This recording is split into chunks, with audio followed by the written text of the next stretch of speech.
Bendiciones, hermanos. Dios les bendiga. Soy Lumari Burgos, aquí de la iglesia Puerta del Cielo. Nuestro pastor, el reverendo Carlos Betancourt, me ha permitido dar la clase de hoy, que es acerca de la encarnación. Una lección acerca de la Navidad, pero más que una lección, es una pequeña reflexión acerca de la importancia de la Natividad y la importancia de recordar ese hermoso momento que Dios nos brindó y que sabemos de él. Antes de comenzar, vamos a orar. Cierren sus ojos. Ven conmigo. Amantísimo Dios, Padre Santo, Padre bueno, gracias te damos, Señor. Gracias te damos por que tú eres un Dios misericordioso, un Dios de paz, un Dios que se preocupa por las personas, que se acerca a nosotros, aun cuando nosotros nos hayamos alejado de ti, Padre Celestial.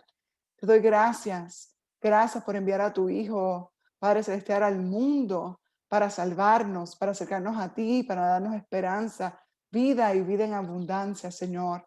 Padre Celestial, yo te pido que en estos momentos, este tiempo que vamos a estar juntos, eh, reflexionando acerca del milagro que sucedió en Belén hace más de 2000 años, tú ministras nuestros corazones. Permite que nuestros corazones estén abiertos para recibir esas buenas de salvación y poder entender, no solamente con nuestras mentes, pero con nuestros corazones, Padre, lo que tú hiciste por nosotros. Gracias te damos por esto, Señor. Te pedimos, Señor, que siempre estés a nuestro lado. Padre, que tu Espíritu Santo siempre nos redarguye. Padre Celestial, nos consuele en momentos de tristeza y nos dé esa fuente de alegría, Padre, que tú nos prometiste, Señor. Una fuente de vida. Dios, una paz que sobrepasa todo entendimiento. Y sobre todo, Padre, que podamos amar a otros como tú nos amaste primero. En el nombre de Jesús. Amén, amén. Esta pequeña reflexión, que no va a ser mucho, es acerca de la encarnación que sucedió más de 2000 años en Belén. ¿Cómo sabemos que estamos cerca de la Navidad? Fíjense que se dan cuenta, las personas están más alegres, el ambiente es más familiar, las calles y las casas están llenas de luces, hay árboles con una estrella de Belén que brilla en la sala de los hogares, de aquellos que así lo celebran. Hay nieve fuera de las ventanas de aquellos que viven en el norte y las personas hacen largas filas, pero con buen ánimo. Muy pocos va a haber de mal humor aunque hagan filas largas para comprar obsequios a sus seres queridos. Se da prioridad a lo que es importante, Dios, la familia y nuestras amistades. Pero no podemos perder la perspectiva del mensaje que las personas están más abiertas a recibir durante estos días festivos. Y es el mensaje del niño en el pesebre.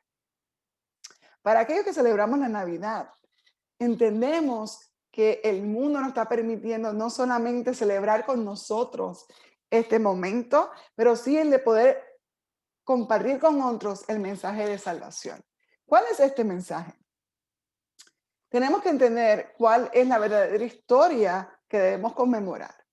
Y tenemos que entender que hubo un tiempo que por la incapacidad del ser humano de dejar de pecar voluntariamente, o sea, no podíamos dejar de pecar aunque quisiéramos.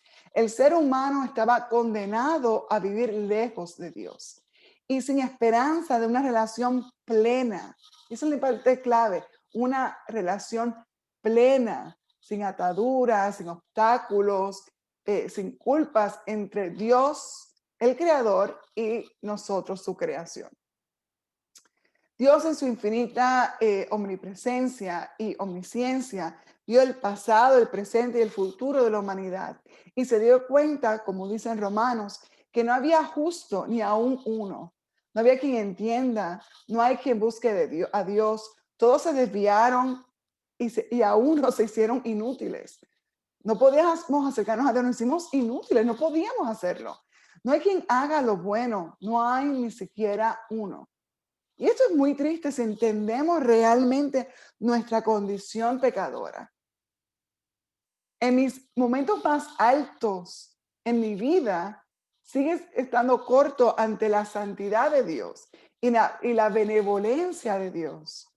Y en mis momentos malos puedo entender cuán lejos yo estaba de Dios si Dios no hubiera ido a mi encuentro, si Dios no hubiera sido que se acercara a mí, porque nosotros no nos podíamos acercar a Él.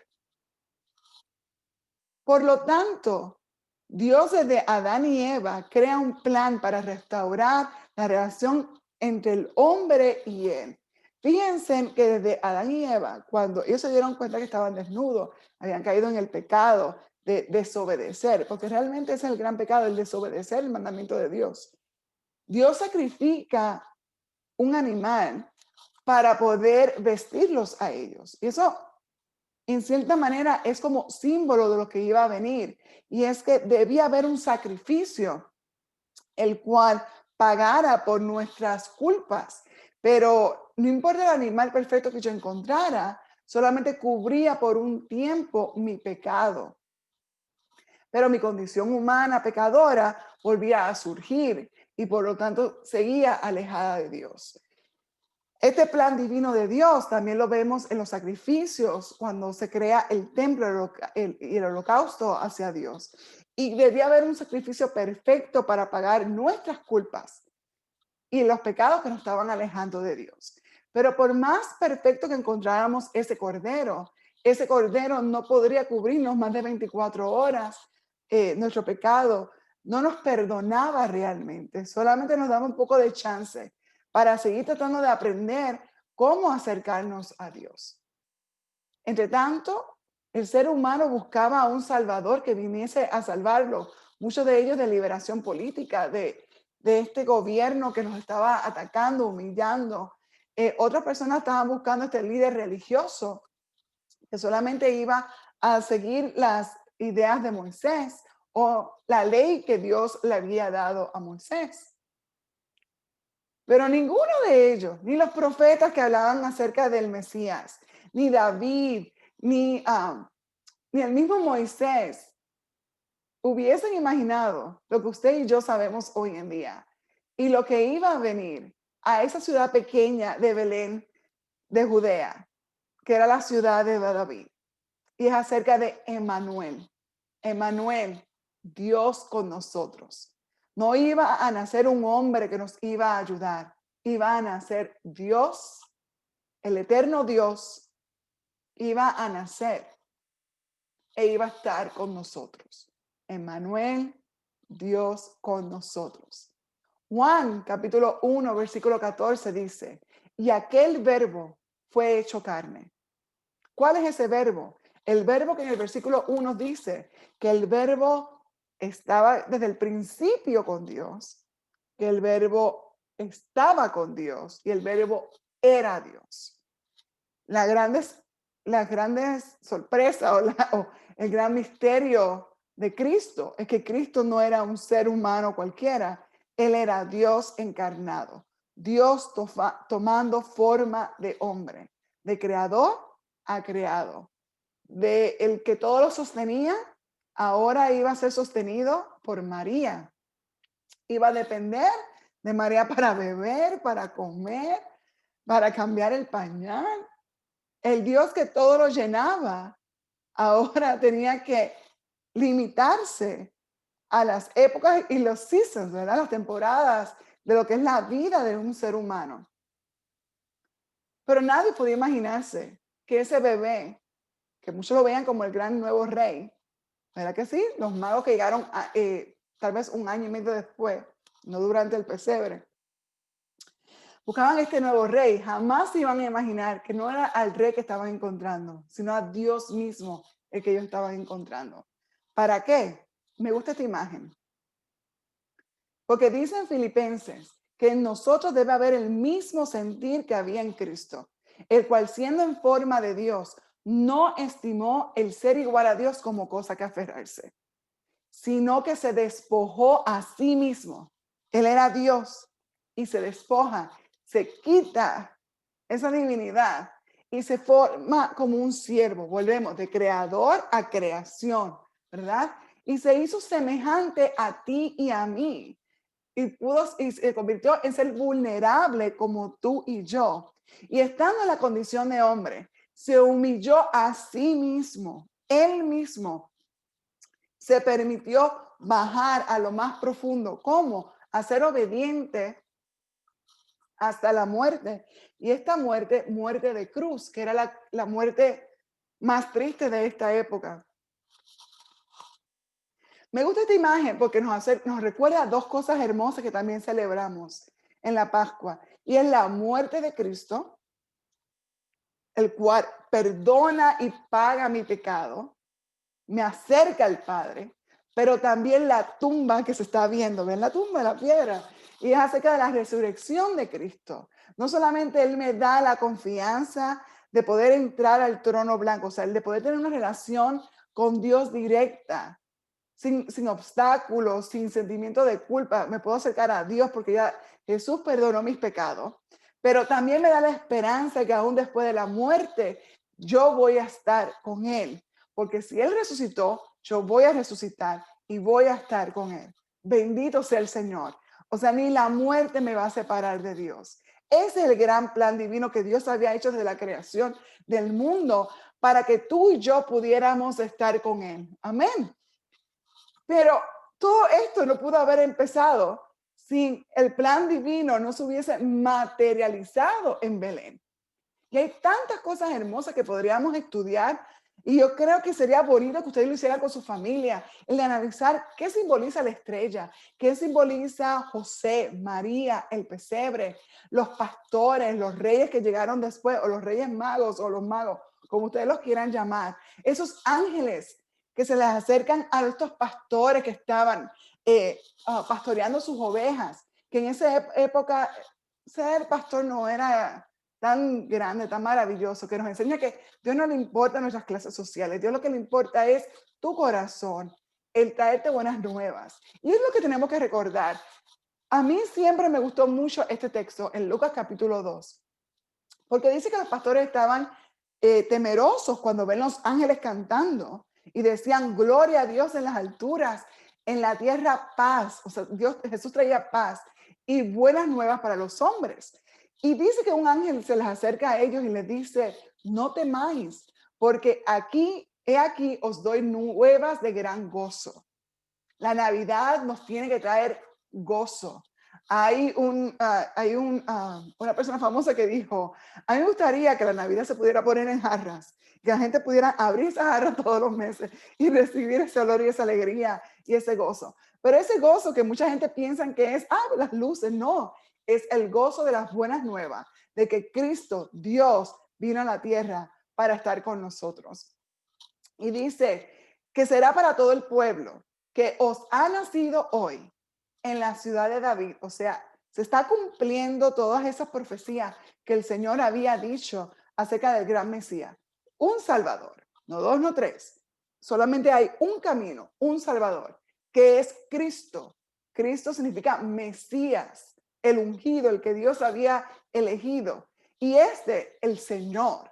Y cuando decimos el Señor, estamos diciendo que Él es el Dios, que Él es el que nos arrodillamos, el que buscamos. Desde este texto, aún no creo que ellos hayan entendido que Jesús no solamente iba a ser el Salvador o el Mesías, pero Él es el Señor. Él es a quien adoramos, a Él es quien servimos. Es importante entender la magnificencia de la encarnación de Cristo. Dios se hizo hombre y antes de hacerse hombre se hizo niño. Y la encarnación, Dios se hizo hombre para que el hombre pudiese acercarse a Dios. Vamos otra vez.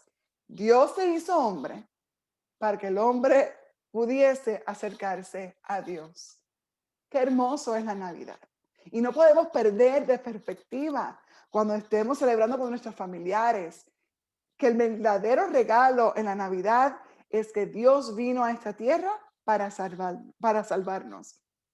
Hay una canción que es muy famosa, que en las iglesias nos encanta utilizar para hacer pantomimas, cantarlas, hacer drama, y es acerca de María, ¿sabías qué? Mary, do you know?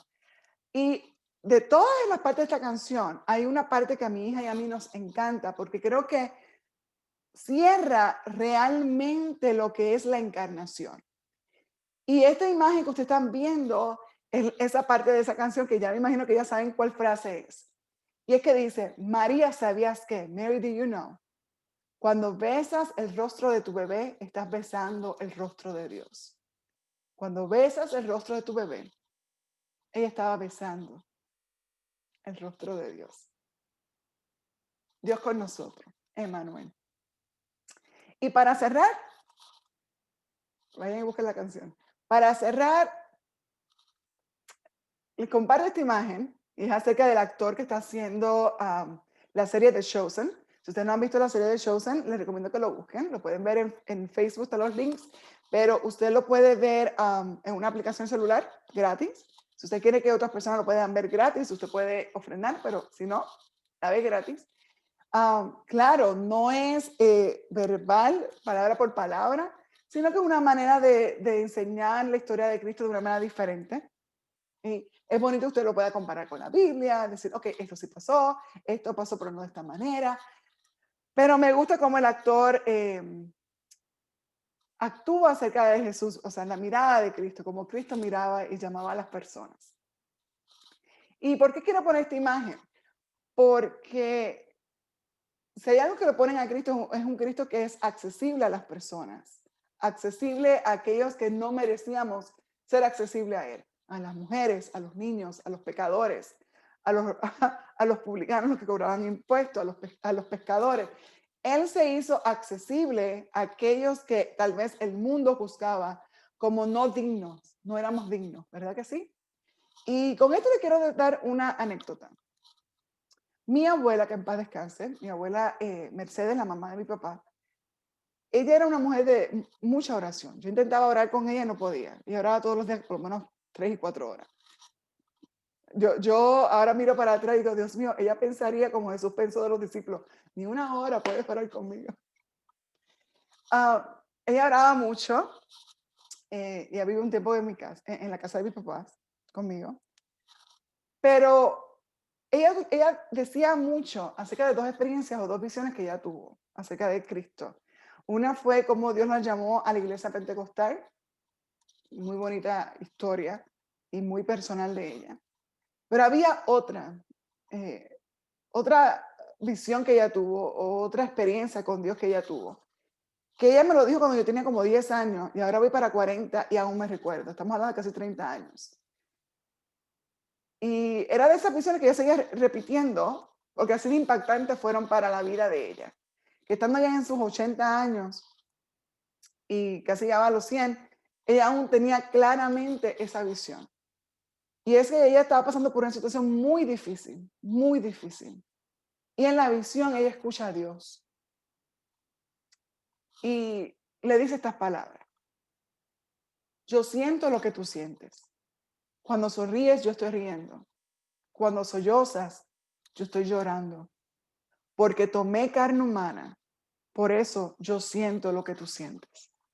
Y a mí cuando ella me contó y me lo decía varias veces, siempre me llegó al corazón porque habla acerca de un Dios, como dice en la palabra, un sacerdote que me entiende. O sea, es un Dios que no está en su trono esperando que yo solamente le sirva. Es un Dios que se acercó a mí, que sintió lo que yo puedo sentir, que tenía debilidades igual que yo, pero no pecó. Y me está diciendo, yo siento lo que tú sientes. Yo creo en un Dios que llora con aquellos que están llorando. Y yo creo en un Dios que se alegra con aquellos que están alegres. Pero sobre todo, creo en un Dios que tomó su tiempo para venir a la tierra a buscarnos, para acercarnos a Él. Y cuando se dio cuenta que no había manera que nosotros lo pudiéramos hacer, Él mismo se ofreció como sacrificio por mis pecados, para limpiarme, para hacerme libre en Él, para que el pecado no esté más en mí, para que la maldad no controle mi vida ni mis pensamientos. Y no solamente eso, sino que da de su Espíritu Santo para que me pueda redarguir, fortalecer en Él. Ese es el Dios que yo le sirvo. Ese es el Dios que tú le sirves. Ese es el Dios a que le damos gloria y honra. Y es el que celebramos en la Navidad. No permite que la Navidad sea solamente un tiempo de dar regalos. No, que no sea tan vanidoso este momento, sino que sea un momento sublime en donde recordamos con la familia, con nuestras amistades. Y si eres tú solo en tu casa, dale gracias a Dios porque Él tuvo cuidado de nosotros y Él se acercó a nosotros cuando nosotros no podíamos acercarnos a Él. Si tú en esta noche o esta mañana cuando escuches este mensaje, tú sientes que aún estás alejado de Dios, porque aún que Él se acercó a nosotros, tú no has podido extender tu mano para aceptar su salvación, ora conmigo esta oración. Y aquellos que ya la recibieron, ora con nosotros para que esta palabra se extienda. No mi palabra, sino la palabra que es Dios, que es Cristo. Que las personas puedan recibir el mensaje de buenas nuevas. No estás solo. Tienes un Dios que te cuida. Tienes un Dios que te protege. Tienes un Dios que te conoce y sabe cuáles son tus debilidades, pero prefiere hacer todo lo posible para estar contigo eternamente. Ora conmigo. Padre Santo, Padre bueno, te damos gracias, Señor. Gracias, Padre Celestial, porque enviaste a tu Hijo para morir en la cruz del Calvario, Señor, para acercarnos a ti, Padre Celestial. Mira a aquellos, Padre, que aún no te han aceptado como su único Salvador. Cristo, tú eres nuestro único Salvador y mediador entre el Padre y nosotros. Padre, permítelos aceptarte, Señor. Pon su nombre en el libro de la vida. Padre, que podamos celebrar la eternidad contigo, Señor amado. Padre Celestial, yo te pido por aquellos que están llorando en estos momentos tan difíciles, porque han perdido seres queridos, sus familiares están en los hospitales, por cualquier razón, Señor. Yo te pido que seas tú su consuelo, Señor. Mira a aquellos padres que han podido triunfar en el 2020, Señor, y han sido un año de triunfo para ellos a pesar de las adversidades. Te celebramos y te damos la gloria a ti, porque lo has permitido, Señor. Padre Celestial, permite esta Navidad, Señor, sea una Navidad de unión, de paz y de amor. Padre, quita lo que no es tuyo. Padre, llénanos de tu poder y de tu presencia. Danos paz, amor, misericordia, Padre Celestial, para con otros, Señor. Permítenos, Señor, que todo lo que hagamos, Señor, sea para tu gloria. Aquellos que celebran la Navidad, que sea para ti. Y aquellos que prefieren no celebrarla, que sea también para tu gloria. Que todo sea para ti, Señor. En el nombre de Jesús, Padre, te damos gracias. Amén y amén. Espero verlos pronto en la iglesia. El domingo tenemos servicio. Y espero que la próxima vez que dé clase, que va a ser como en 5 más lecciones, sea dentro de la iglesia un miércoles para poder recibir sus preguntas y sus respuestas. Bendiciones, hermanos, y feliz Navidad.